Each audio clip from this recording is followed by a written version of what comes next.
Good evening, Hemispheres listeners. This is your host, Joe Ritchie, for tonight. We got a special program with none other than David Barsamian, our local and international broadcast journalist who will be speaking to us about the Occupy movement from Cairo to Wallstreet. He spoke at the Laughing Goat on Pearl Street here in Boulder on November 14th and received a gracious introduction from Comrade Chris Story. Let's go to Chris.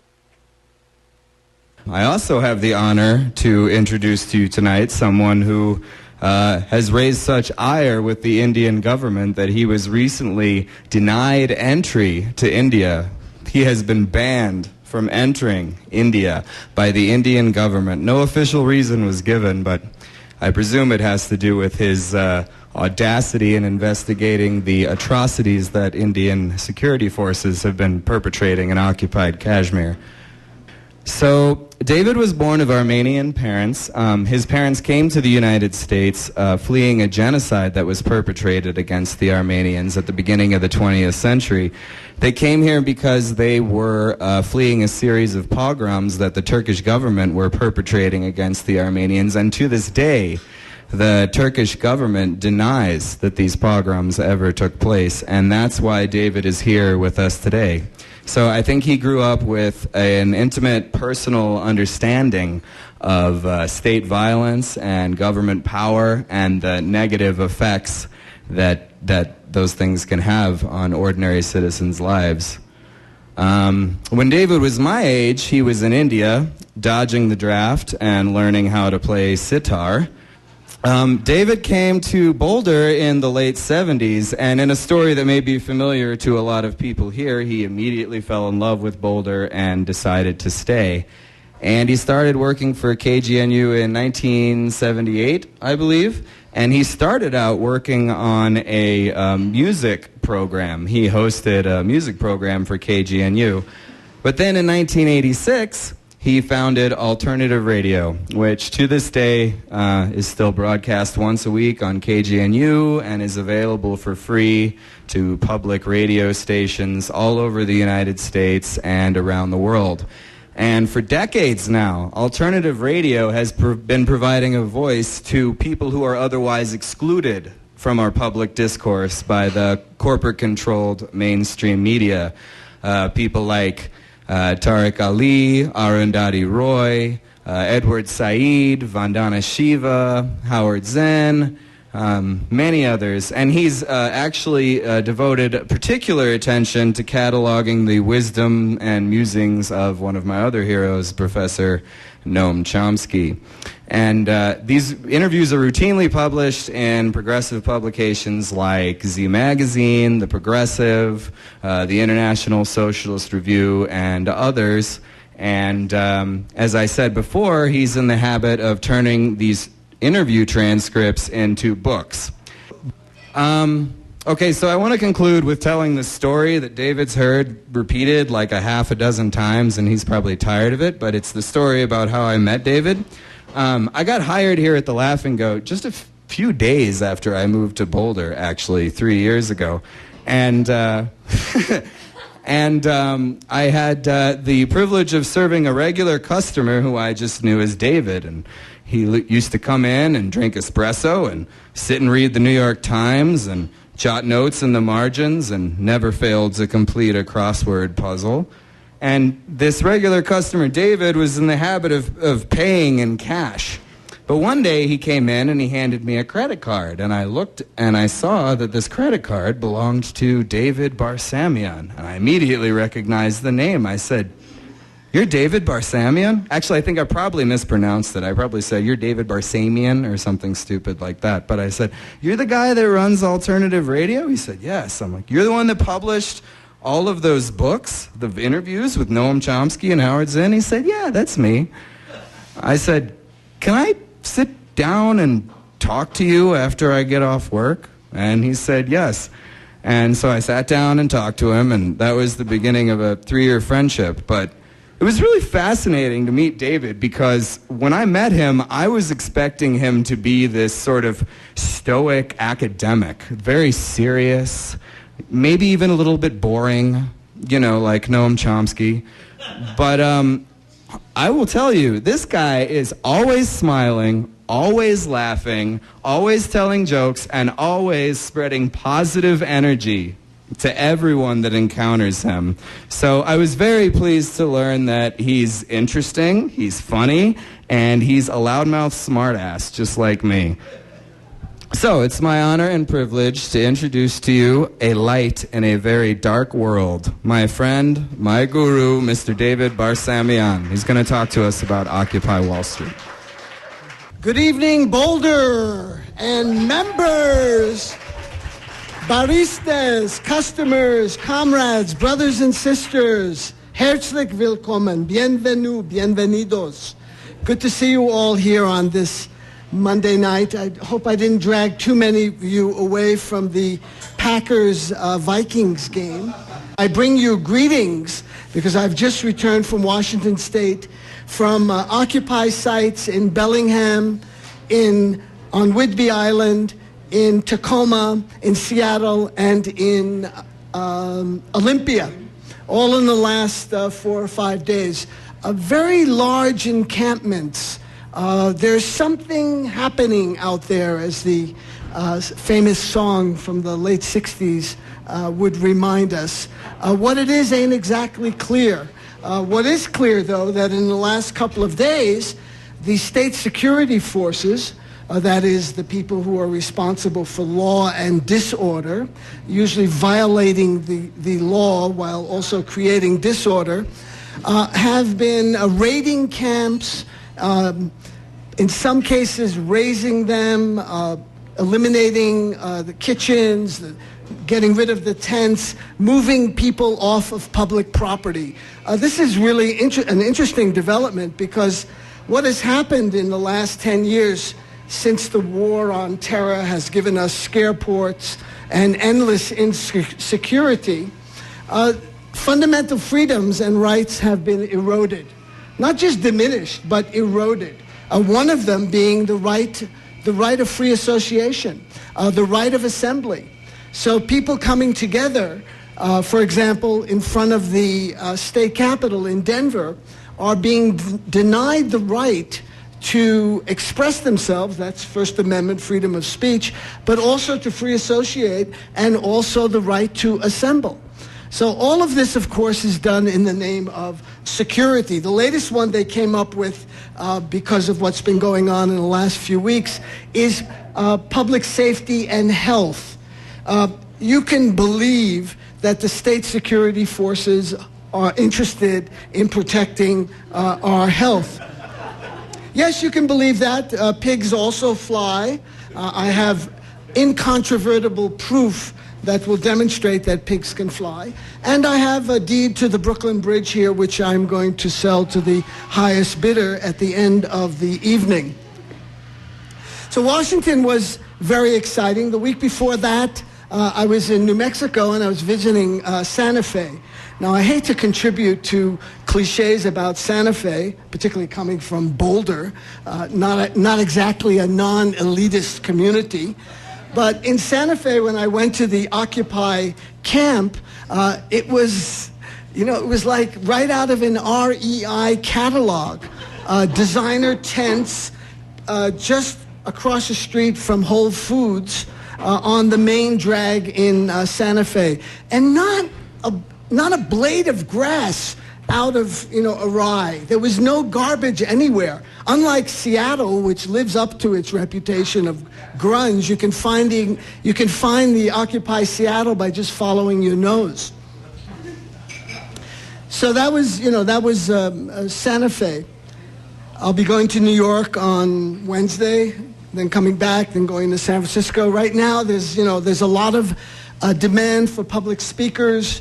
And I'm privileged, I'm lucky to be one of those that's being called upon to give some voice or articulation to what is happening in the country, because this is no ordinary time. I know that's a cliche too, because every generation says, this generation is special and this generation has a rendezvous with destiny, as FDR said, or as Kennedy said, this generation will fight, on every rampart, to extend freedom around the world. So that's, a lot of malarkey. Many generations are totally mediocre and are nothing to write home about.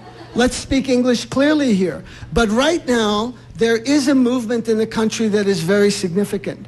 This is the first major pushback to corporate capitalism and, if I may say, imperialism that we have seen in 30, 40, 50 years. Serious, widespread pushback to the existing order of power and privilege. Now, you can be certain that they're going to push back in spades. We're already seeing that now. Dissent is being criminalized as it's being criminalized in India, in Pakistan, in Iran, in Saudi Arabia, and some of the other great allies of the United States. India calls itself the world's largest democracy. We live in the world's second largest democracy. Well, the world's largest democracy deported me on September 23rd because they didn't want me to report on human rights violations and atrocities going on in that country. For those of you who remember the 1980s and the phenomenon of the disappeared in Central America and throughout Latin America, particularly Argentina, everybody knows about the Madres. Nobody knows about the many thousands missing in Indian-administered Kashmir. That's a very polite New York Times description of an occupation. It's Indian-occupied Kashmir, the densest military occupation on the face of the earth. About 700,000 Indian security forces are there patrolling about 5 or 6 million Kashmiris. And recently, I was there in February, by the way, mass graves have been uncovered throughout the Kashmir Valley, and people are making a connection. Again, you don't have to be a graduate from Harvard or Yale or Princeton or even the woeful University of Colorado at Boulder to, figure this out. 2 plus 2 still makes 4. And a lot of those people in the bodies found in those graves show signs of up-close execution, gunshot wounds right to the head, exhibits signs of electric shock and other forms of torture, welts on their bodies and cuts. Many of the many thousands who have been disappeared by the Indian security forces are no doubt now, in those graves which have been uncovered. So India, like a lot of democratic states, and I think we're a little bit confused because we're confused about democracy and we're confused about elections. We think that states that have elections, that is, when you go to the polls and vote for this or that representative of whatever corporate entity is sponsoring them, that in and of itself gives that state a free pass, a permanent get-out-of-jail pass to commit human rights violations and violations of the UN Charter and international law, which, by the way, the world's second largest democracy is far in the lead in violating international, I'm not even talking about morality, we're just talking about here international law, UN Security Council resolutions, the Hague Conventions, the Geneva Conventions, and on and on. But no one will put the U.S. in the dock because the victors call the shots. That was the lesson at Nuremberg, actually, when some of the Germans actually stood up and they said, we're here because we lost the war. If we had won the war, you would be sitting here. And that's the nature of justice. It is highly malleable. It shouldn't be. It should be, it should be straight across applied to everyone. But clearly there's a hierarchy in imperial power, and those states that are aligned with the empire, with Washington, like India, like Saudi Arabia, like Israel and others, they get a permanent free pass. So that you get to ride on the wings of the emperor, you know, as the golden eagle is soaring into the Imperium. That's David Barsamian, and you're listening to KGNU's Hemispheres.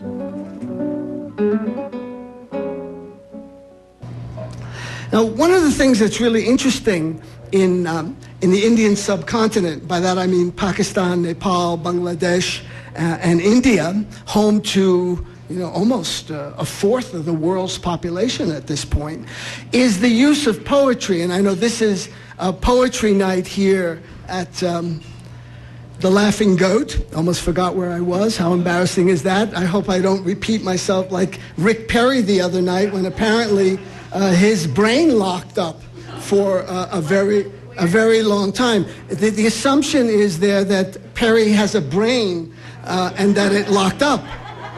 Jury's still out on that one. I couldn't resist. That is a kind of a low blow, I think. But poetry is used in political discussions. It's used in everyday life. And there's a great Urdu poet I want to introduce you to if you don't know about him. His name is Faiz Ahmed Faiz. He's known as Faiz. That's his nom de plume, his poetry name, F-A-I-Z. He was born in 1911 in Sialkot, which is a town in Punjab in then undivided India. And he died in 1984 in Lahore, which was then, of course, part of Pakistan. He was a Red, a communist. No. Yes. An absolute believer in Marxism and a Marxist analysis of economics and political economy. He was also a remarkable poet. He was gifted in multiple languages, including, of course, his native Punjabi. I mean, Urdu is not even his first language, and as well as Farsi and other languages. An extraordinary person. Tens of thousands, hundreds of thousands of people would turn out to hear Faiz, who was jailed multiple times by the US-backed military dictatorships, first of Ayub Khan, then of Zia-ul Haq, and then he would get released, and every time he was released from jail, there would be a big mushaira, that is a public gathering where hundreds of thousands of people would sit on the ground on some tarp or some kind of what they call duddy there, and sit and listen to poetry for hours and hours.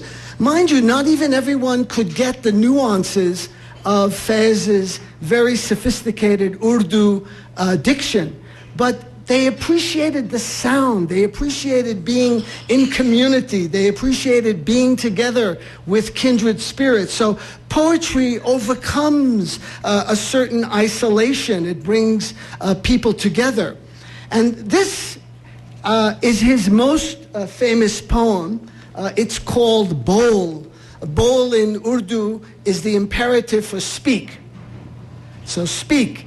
And it has been recited, this along with another poem called Hum Dekenge, were both sung by a great Pakistani vocalist as well as an Indian vocalist, and have become very, very popular. You can actually see these on YouTube. If you do a search under Faiz, F-A-I-Z, and Bol, you will find these songs being sung and entertaining, because it takes on music. Then it generates a whole nother layer of attraction beyond just the lexical magic that Faiz weaves. Now, Bol, I won't bore you with the Urdu. Bol ke lab azad hain tere, bol zaban ab tak teri hain. Speak, your lips are free. Speak, your tongue is still yours. Speak, there is little time, but little though it is enough. Time enough before the body perishes, before the tongue atrophies. Speak, truth still lives. Say what you have to say, but speak. Bold.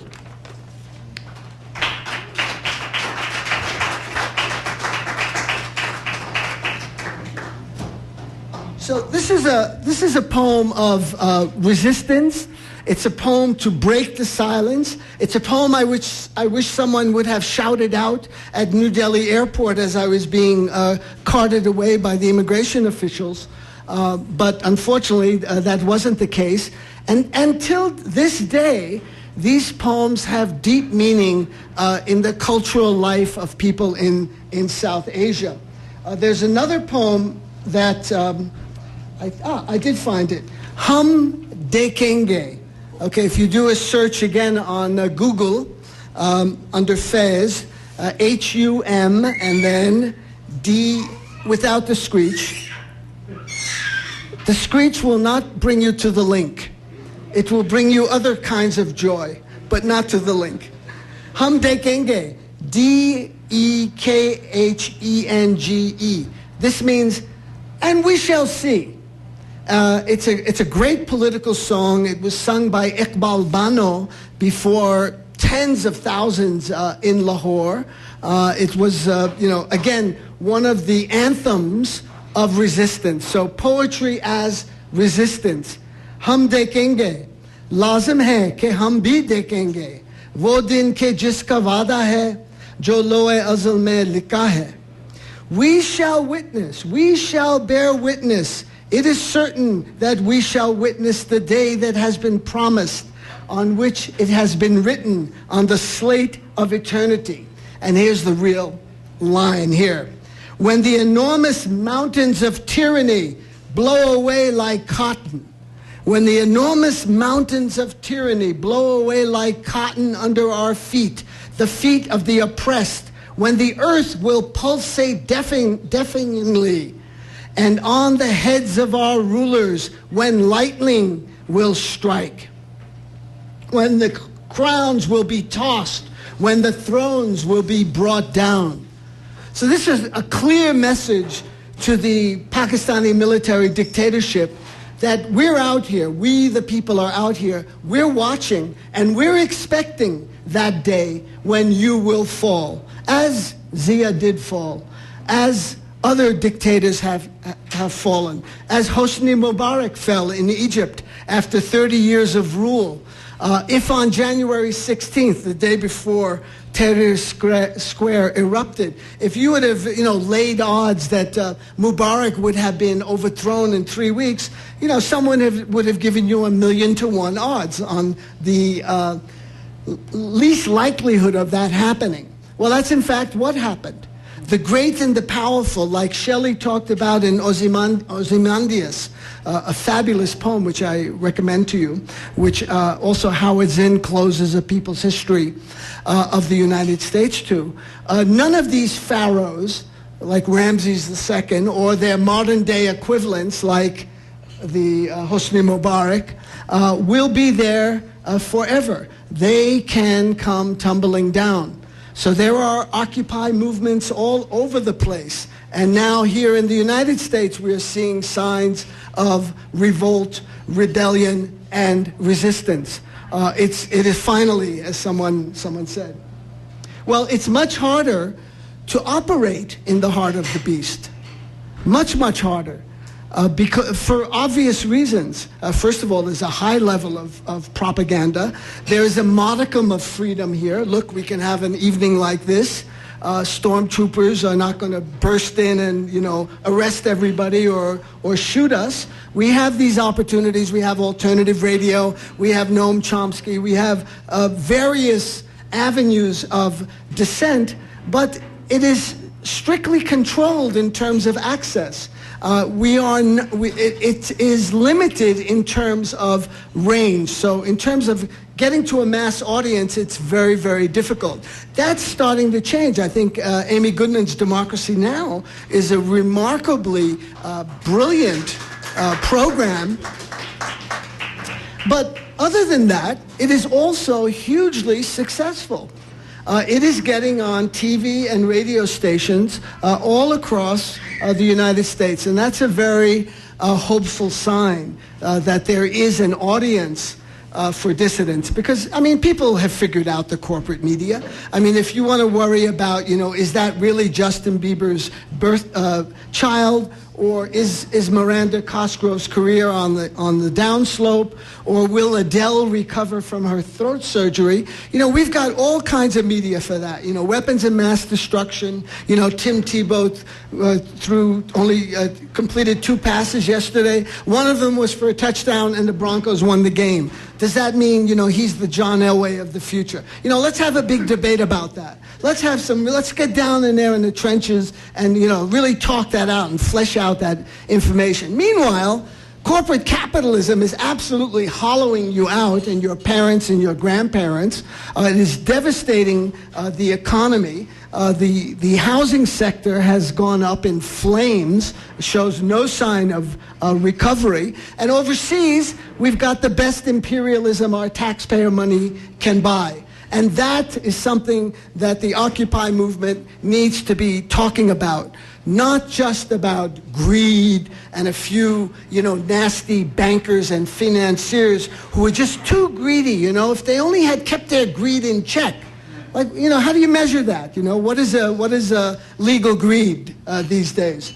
Or if only the Glass-Steagall Act had not been repealed by Clinton in 1999. If only this, if only that, if there'd only been a little more scrutiny, if only a little more regulation, yada, yada, yada, yada. How many times are you going to be taken, to the laundromat, and for want of a better place, and be have the wool pulled over your eyes? This is a systemic crisis. This is a structural crisis of this economic system. It is not a passing fad. It is not something that Bernanke of the Fed or Tim Geithner of the Treasury Secretary or any of the others are just going to wave a little magic wand and it's going to go away. It is not going to go away. It is extremely serious, and it shows no sign of relenting. And at the same time, you have this runaway imperialism that seems like, there's no tomorrow. They just party on.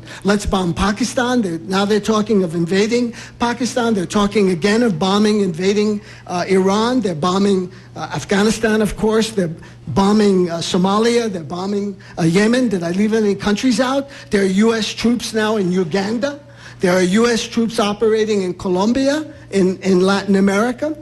So the empire just goes on and on. 11 aircraft carrier battle groups, I guess protecting us from imminent onslaught from Laos or maybe Bangladesh. I can't think, who is the enemy du jour? Who should we be afraid of today when we go to DIA? Who is the latest threat, that is hovering over us, that we have to build this massive so-called security establishment, demolish our freedoms, all in the name of keeping those freedoms, and carry on endless wars. Untold numbers of nuclear submarines patrol the 7 seas. To protect us from whom? To protect us from what? The Al-Qaeda Navy? Al-Qaeda, brothers and sisters, barely exists.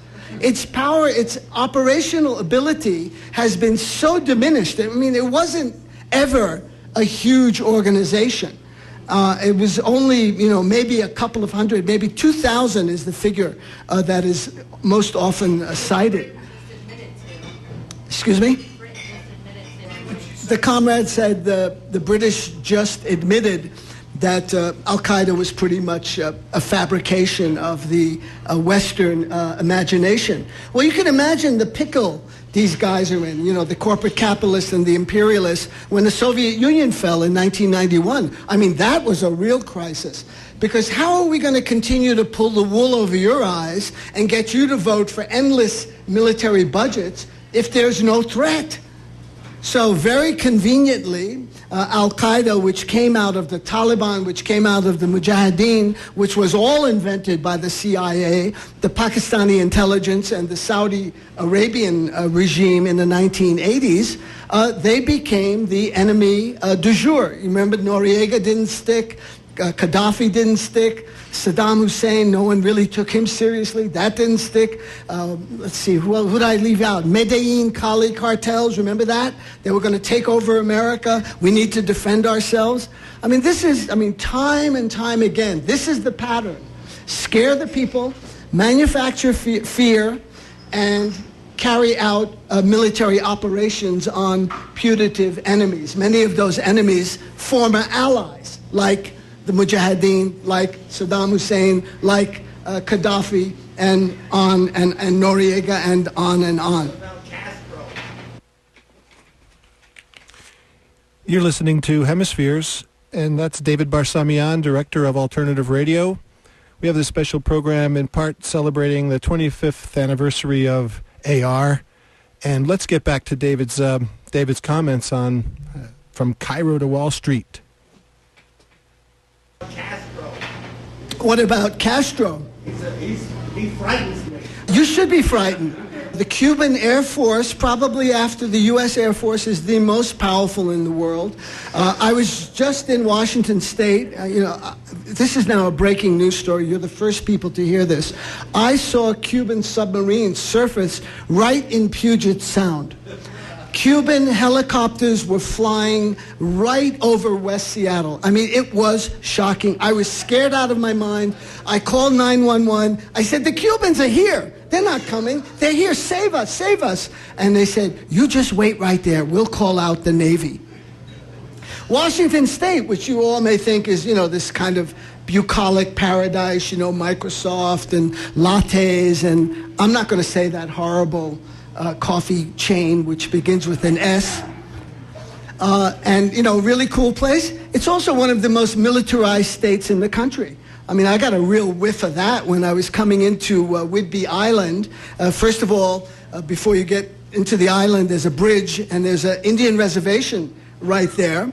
Native American people that we've allowed to continue. And right there was a casino, which spoke volumes to that particular economy. And after the casino was a refinery. There was an oil petroleum complex. And right after the oil petroleum complex is what? Oak Harbor U.S. Air Force Base.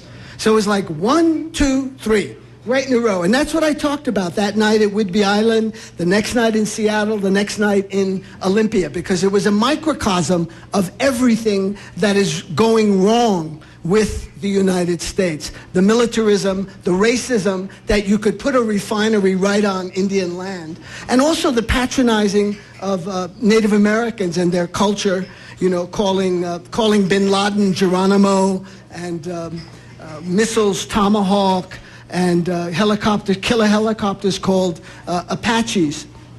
Imagine if some other group were so identified, what the outcry would be, rightly so, from those groups. But we appropriate native culture as if it's, no sweat, because, we almost wiped them out and there are just a few left, and they should be grateful to be alive. Let's give them a few casinos, let them sell alcohol and tobacco, and they'll be happy.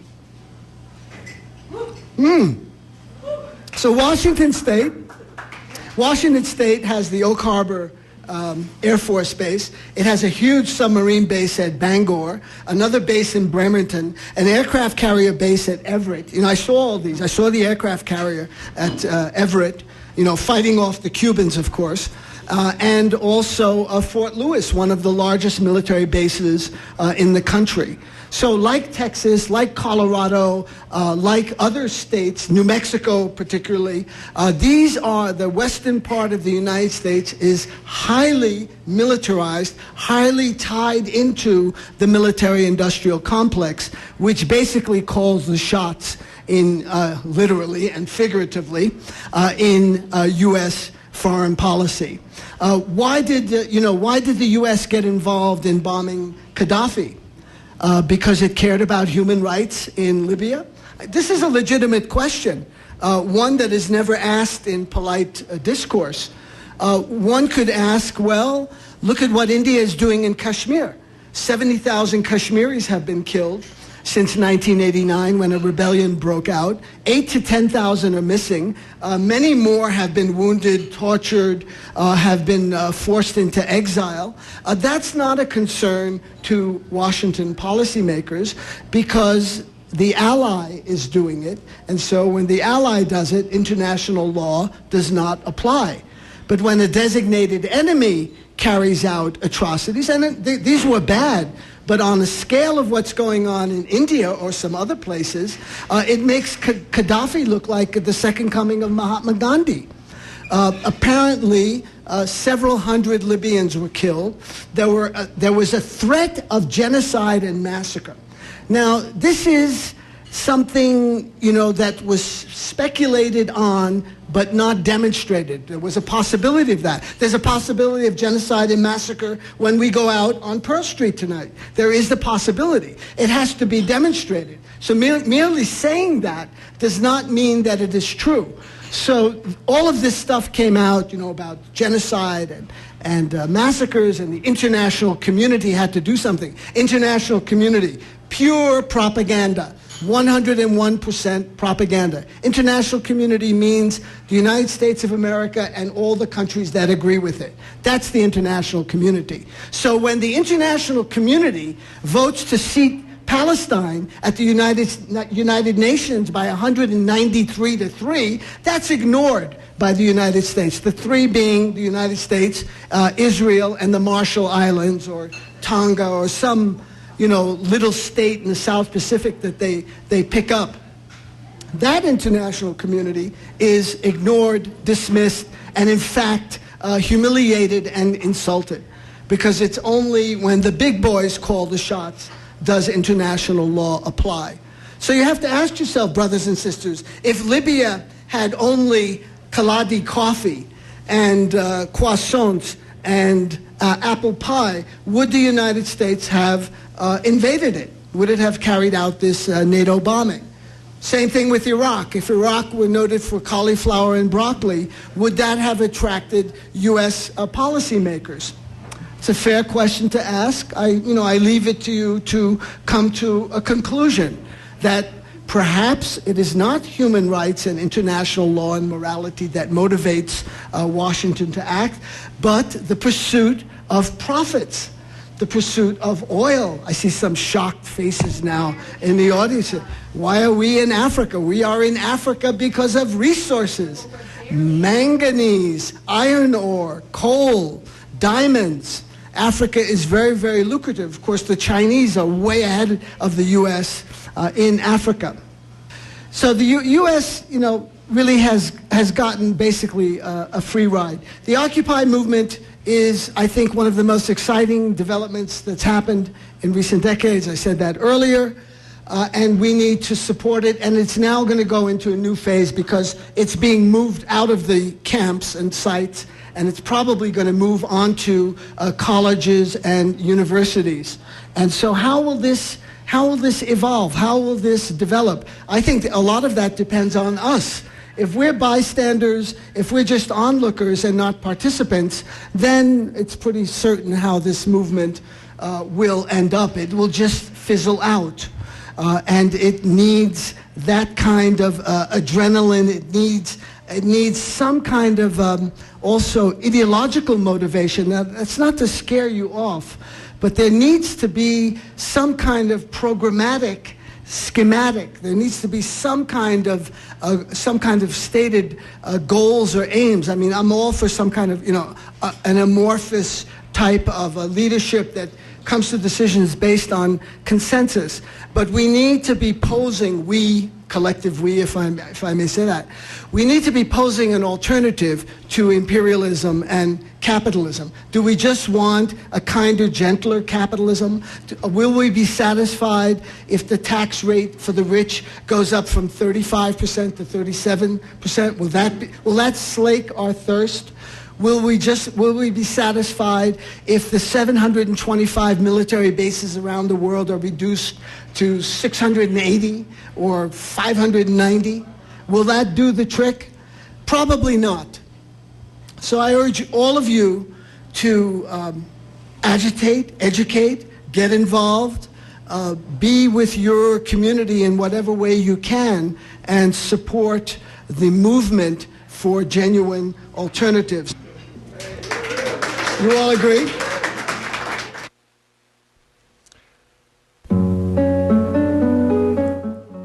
That was David Barsamian. We're going to continue with David's Q&A session there at the Laughing Goat. You're listening to Hemispheres on KGNU Radio.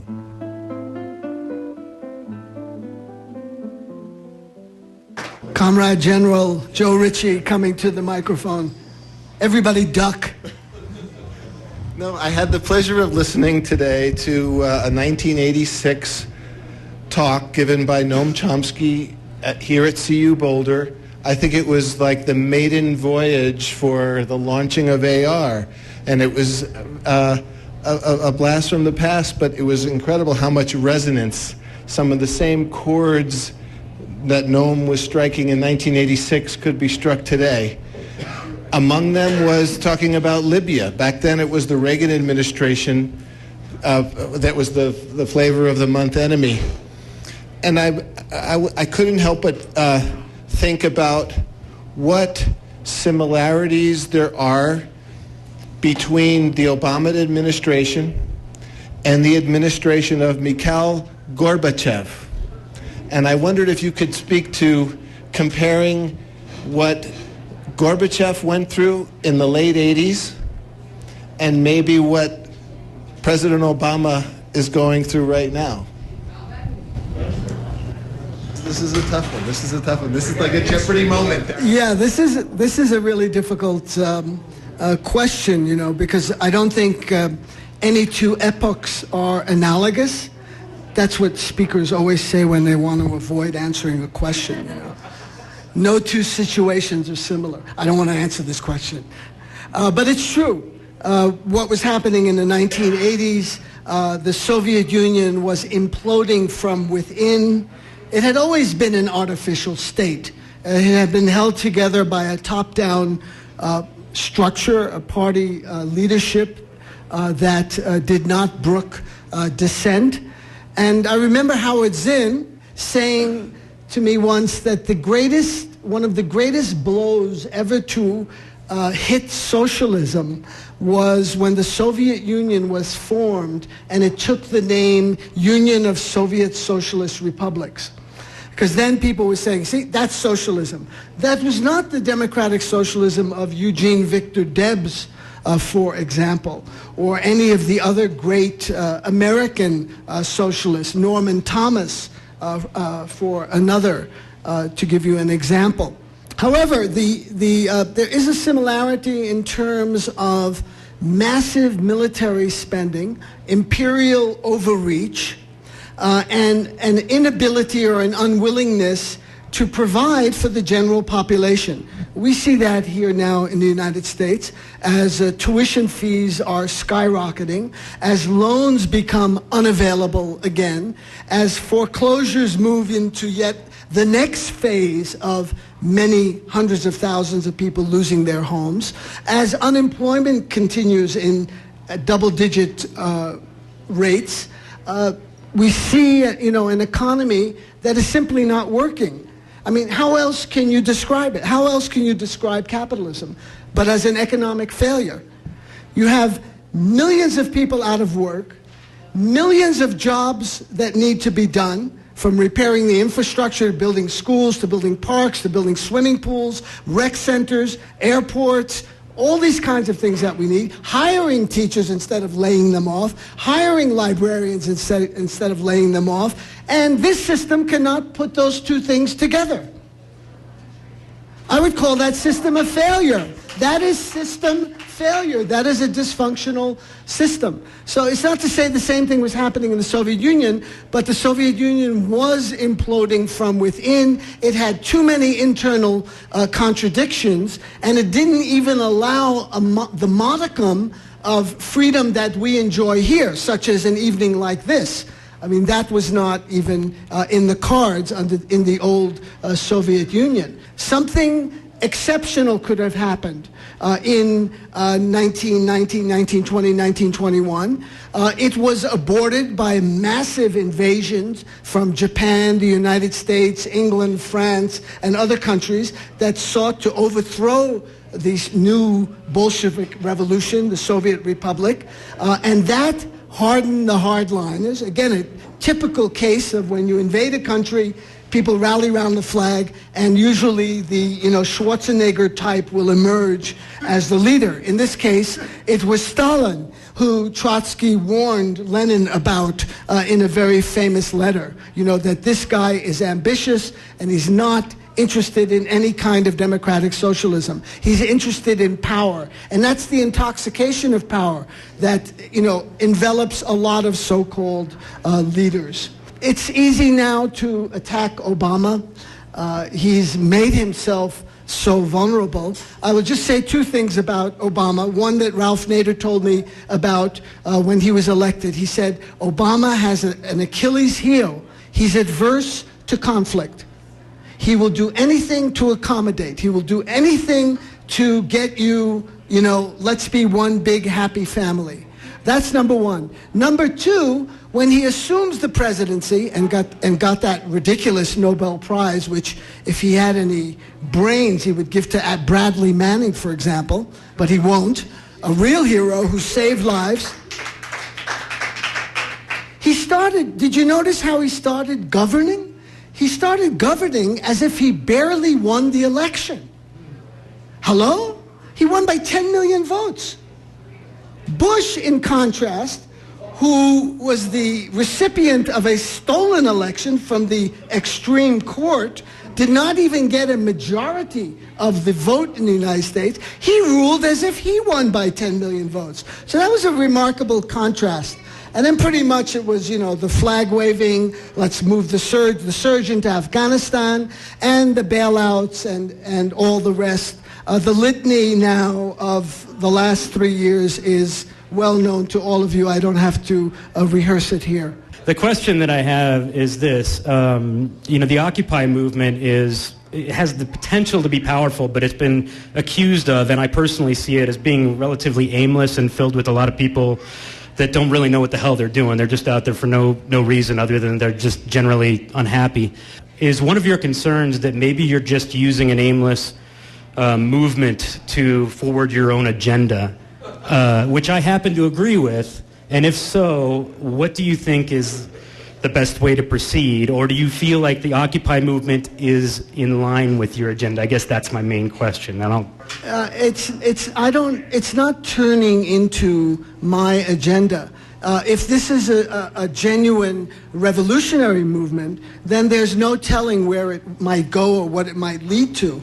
Those things cannot be predicted. Revolutionary movements historically are extremely volatile. Is this a revolutionary movement? No, not yet. There's not, I don't think, sufficient numbers, and it doesn't have yet an ideological edge. It doesn't have that platform in which to attract larger people and to build alliances. A lot of people are unhappy. Yes, a lot of people are unhappy for various reasons. They're under, like my niece is under a mountain of student debt that she can't get out of. Makes her very unhappy.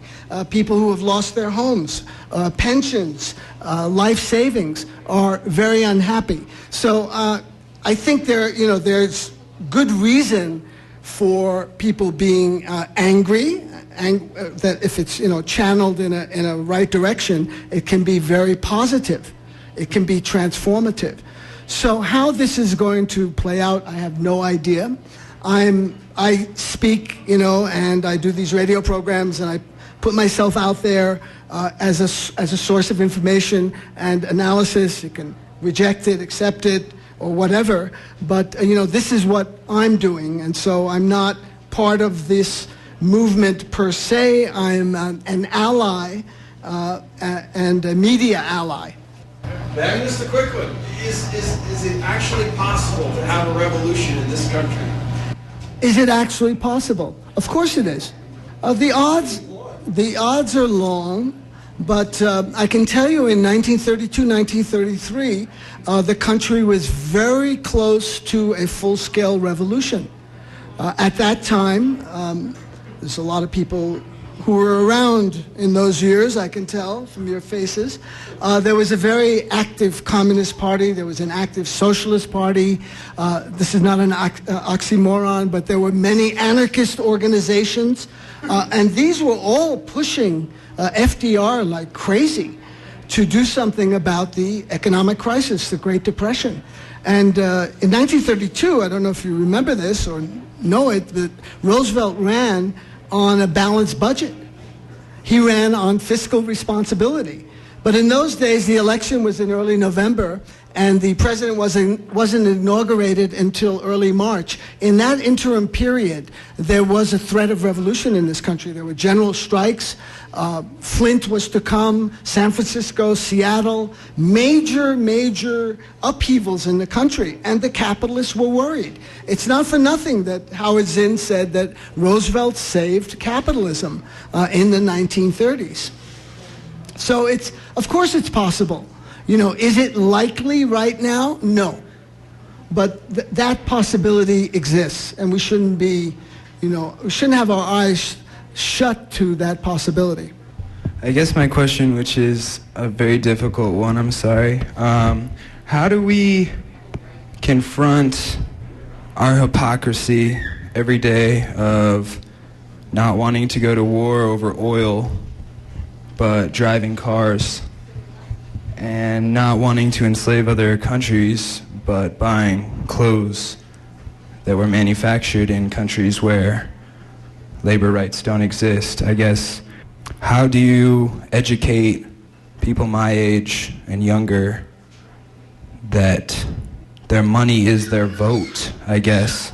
Their money is their vote until we make, don't quote me, make a new currency. That's something you might disappear for, but how do you practically come against, big business and still drive a car, use a cell phone? There are means that we use to communicate with each other and organize with each other, but they themselves, the tools that we use, are what big business sells to us.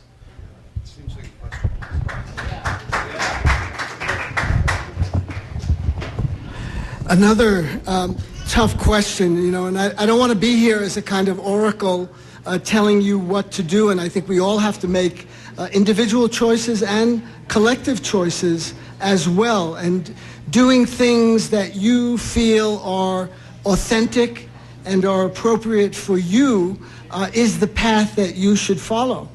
Now, I have all of those things you describe: a cell phone, a car, I drive. And I try to keep driving to a minimum, but I still drive, and all the rest. We are part of a capitalist political economy, and to de-link ourselves from that economy, some people are moving to Ashland, Oregon, and setting up co-ops as some kind of alternative. For example, there are successful farmers markets and community subscription agriculture, CSAs, that have been burgeoning in recent years. These are small steps in a very long journey to transform a system that is deeply entrenched. We're not talking about something that's really light. It's very, very heavy. It's enmeshed in all aspects of our lives, and it's difficult to de-link. We can mitigate the harms to some extent. We can try for political action that would be more responsive to the needs of the people. We need an economic system, quite frankly, that prioritizes people over profits. Okay. So this is a deep philosophical question. Can you use the master's tools to bring down the master's house? I think you can. I think the Egyptians proved that.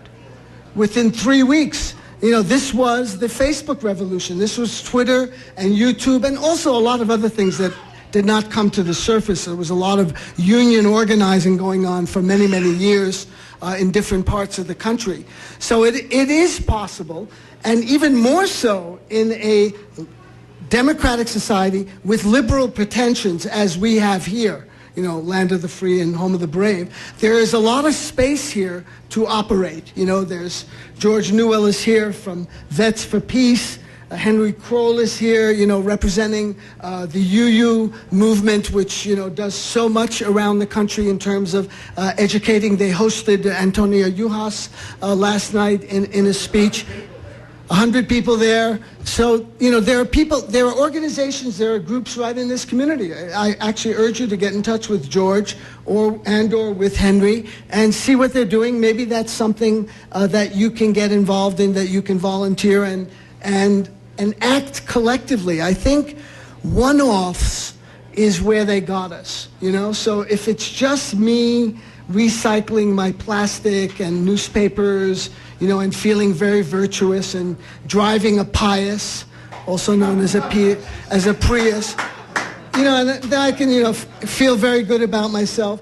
But it has to extend to a much larger collectivity, because there is power in numbers. When one talks to people about abuse of children by the church, you often get this, well, yeah, it's a problem, but, we need to support the church, and there's this religious belief in the institution. When I talk to Democrats about your president has started 3 more wars, and it still has Guantanamo open, still has Bagram Air Force Base, and is still doing all these, horrible tortures to people. It's the same reaction I get. It's a religious-like belief in the institution. And a lot of these otherwise sensible people will vote to continue the same policy here in about a year or so, when we get an election coming up. Any thoughts on how to get through to people through this, religious-like belief? More heresy. That's the way to cut through this theological crap that we're submerged in. And indeed, I've, not just me, but others have observed that capitalism itself, the market, has taken on theological aspects. And to challenge it is a form of heresy. You're questioning the authority of the supreme Vatican or whatever, religious parliament that rules over Earth. So to question, those kinds of things, I think people are questioning them. It's a parallel track. There are people who deeply believe in the myth of America, the fantasy that is spun about, the country and its origins and what it's doing in the world today. A lot of that is derived from a steady diet of non-nutritional corporate food and non-nutritional corporate information. So if your sources are very limited, if you listen to Rush Limbaugh and Sean Hannity and Michael Reagan and the others, and even the liberal commentators, your range, I think, will be rather limited. And you won't have the ability, because one is lacking nutritional fiber, to grasp the larger issues. Perhaps the smaller issues, there's a great line in Arundhati Roy's wonderful novel, The God of Small Things, where she says, and then at the end, only the small things were talked about, and the really big things were never discussed. But they were always there. Yes, it is.